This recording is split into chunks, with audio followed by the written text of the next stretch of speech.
पटना की एक साधारण सी गली। वही गली जहां हर सुबह चाय की भट्टी पर उबलते केतली की सीटी के साथ हल्की हल्की बातचीत शुरू हो जाती थी। उसी गली के कोना पर खान सर का छोटा सा ऑफिस था। वहां छात्र सुबह सुबह किताबें लेकर खड़े रहते। किसी को इतिहास समझना था, किसी को विज्ञान, और किसी को बस हंसी मजाक सुनकर तनाव दूर करना था। खान सर की आदत थी कि वे पढ़ाते पढ़ाते कभी राजनीति पर तंज कसते, कभी क्रिकेट का उदाहरण देते, और कभी कभी तो क्लास ही कॉमेडी शो में बदल जाता। लेकिन इस बार कुछ अलग होने वाला था। बुलावा। एक दिन जैसे ही खान सर ने मोबाइल उठाया, स्क्रीन पर एक अनजान नंबर चमक रहा था। उन्होंने सोचा, फिर से कोई छात्र होगा जो देर रात में डाउट पूछ रहा होगा। लेकिन जैसे ही फोन रिसीव हुआ, दूसरी तरफ से मीठी सी आवाज आई। नमस्ते सर, मैं कौन बनेगा करोड़पति के प्रोडक्शन टीम से बोल रही हूं। आपको इस सीजन में स्पेशल गेस्ट के तौर पर आमंत्रित किया जा रहा है। खान सर पहले तो हंसे। अरे बहन जी, मजाक मत करिए। मैं तो बस पटना का एक मामूली सा टीचर हूं। वहां बड़े बड़े लोग जाते हैं, नेता, अभिनेता, डॉक्टर। मैं कहाँ?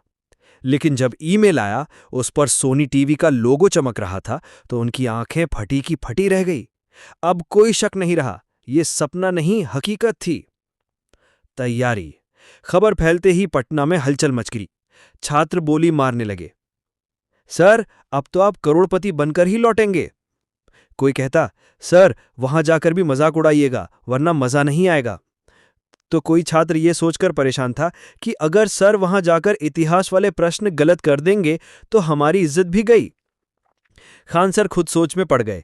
अरे बाप रे, यहां तो क्लास में सवाल का जवाब देने से पहले मैं खुद ही पूछ लेता हूं, लेकिन वहां तो बिग बी, अमिताभ बच्चन पूछेंगे, और सामने कैमरे, लाइट, दर्शक। हाँ भाई, दिमाग का सीपीयू ही हिल जाएगा। उन्होंने अपनी टीम से कहा, भाई अब रिवीजन करना पड़ेगा। जीके से लेकर करंट अफेयर्स तक सब झाड़ फूक कर लो, वरना टीवी पर सब लोग कहेंगे, अरे ये तो वही खान सर हैं जिनका सारा ज्ञान सिर्फ मजाक तक सीमित है। घर की हलचल। घर में भी खुशी का माहौल था। खान सर की मां ने कहा, बेटा अब तू टीवी पर आएगा तो हमारी मोहल्ले की इज्जत और बढ़ जाएगी।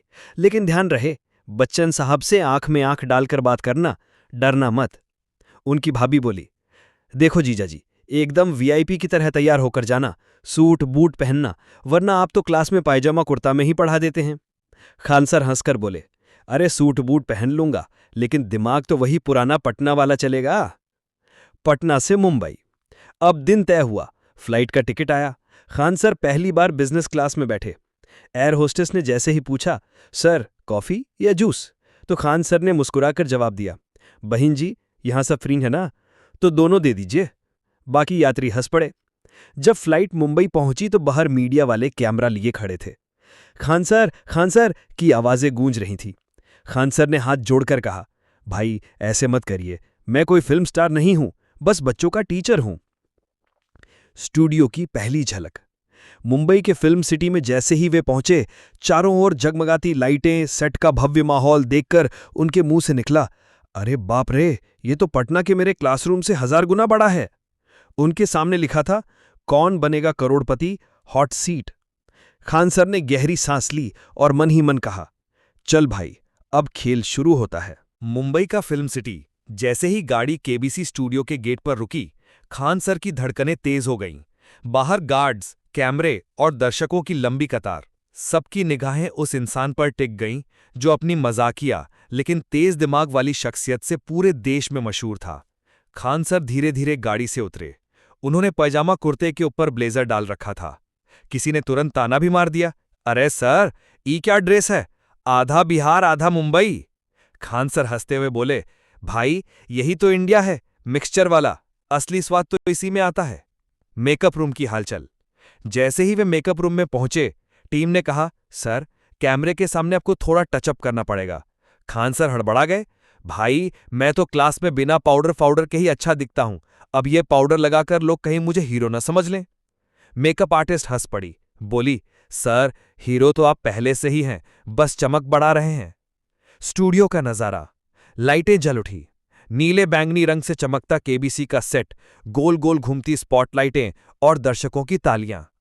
खान सर ने चारों ओर देखा और कहा, अरे ये तो किसी शादी ब्याह के पंडाल से भी ज्यादा चमकचमाता है। अमिताभ बच्चन का आगमन हुआ। अचानक बैकग्राउंड में वो मशहूर आवाज गूंजी, देवियों और सज्जनों। पूरा स्टूडियो खड़ा हो गया। सबके सामने शान से चलते हुए आए सदी के महानायक अमिताभ बच्चन। खान सर ने उन्हें देखा और चौंक कर बोले, अरे बाप रे बाप, ये तो वही हैं जिनकी फिल्म देखकर हम बचपन में हीरो बनने का सपना देखने लगे थे।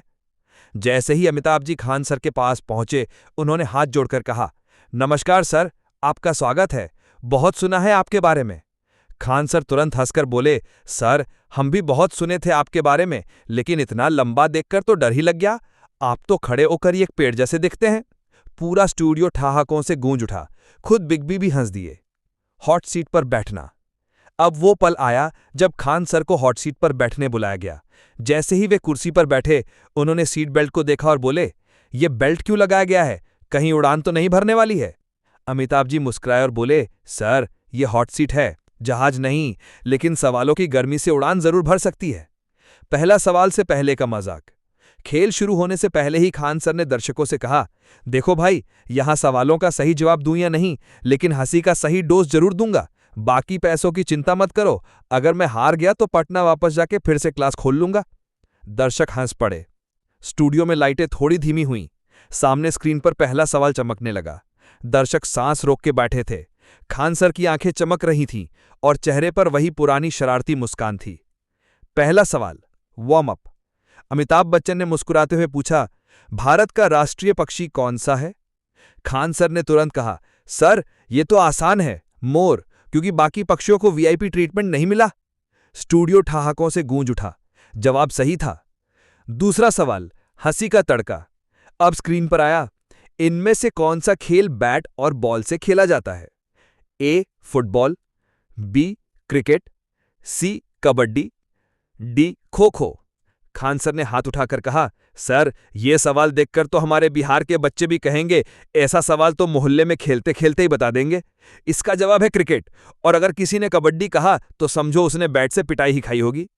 सही जवाब। दर्शक फिर से ताली बजाने लगे। तीसरा सवाल, थोड़ा पेचीदा।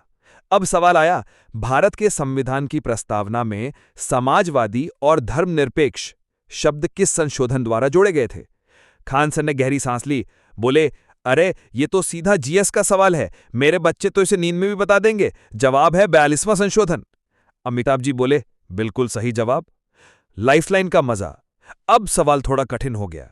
स्क्रीन पर आया, विश्व का सबसे बड़ा रेगिस्तान कौन सा है? खान सर ने मुस्कुराकर कहा, सर ये तो बड़ा पेचीदा है, सबको लगता है सहारा ही सबसे बड़ा है, लेकिन सही जवाब अंटार्कटिका है।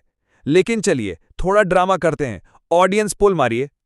जैसे ही ऑडियंस पोल आया, 70% लोगों ने सहारा चुना।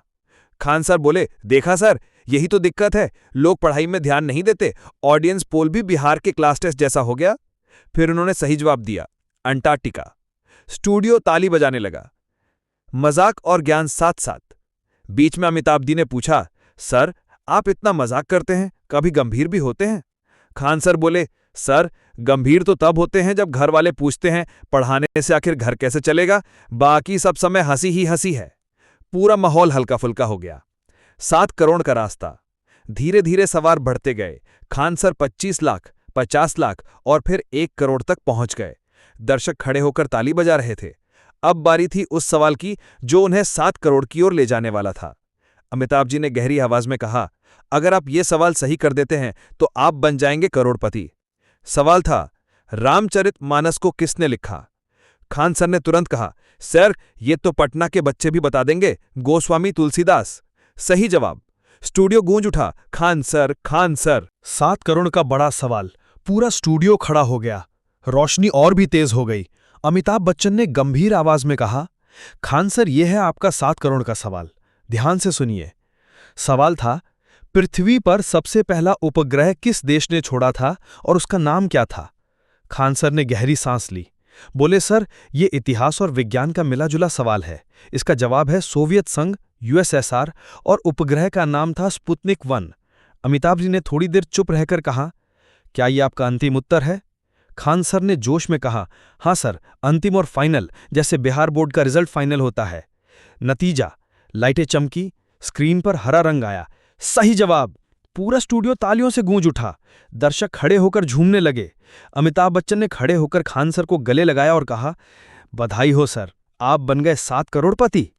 जश्न का माहौल। जैसे ही परिणाम घोषित हुआ खान सर उछल पड़े।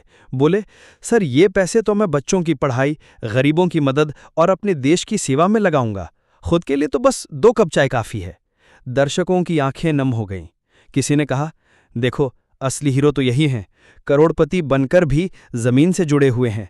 परिवार की प्रतिक्रिया। पटना में टीवी पर यह सब लाइव देखा जा रहा था। उनकी मां रो पड़ी, बोली, आज मेरा बेटा सचमुच महान हो गया। पैसे से नहीं, दिल से। मोहल्ले वाले मिठाई बांटने लगे, बच्चे नाचने लगे, हमारे सर टीवी पर जीत गए। मीडिया और सोशल मीडिया। अगले दिन अखबारों की सुर्खियां थीं, खान सर बने केबीसी के 7 करोड़पति, लेकिन जीत से ज्यादा छाए उनके जोक्स और सरल अंदाज। सोशल मीडिया पर मीम्स, पोस्ट और वीडियो छा गए। किसी ने लिखा, खान सर हॉट सीट पर बैठे या कॉमेडी शो में, फर्क ही नहीं पड़ा। अमिताभ बच्चन के शब्द। शो खत्म होने के बाद बिग बी ने कहा, खान सर, आप जैसे लोग देश की असली ताकत है।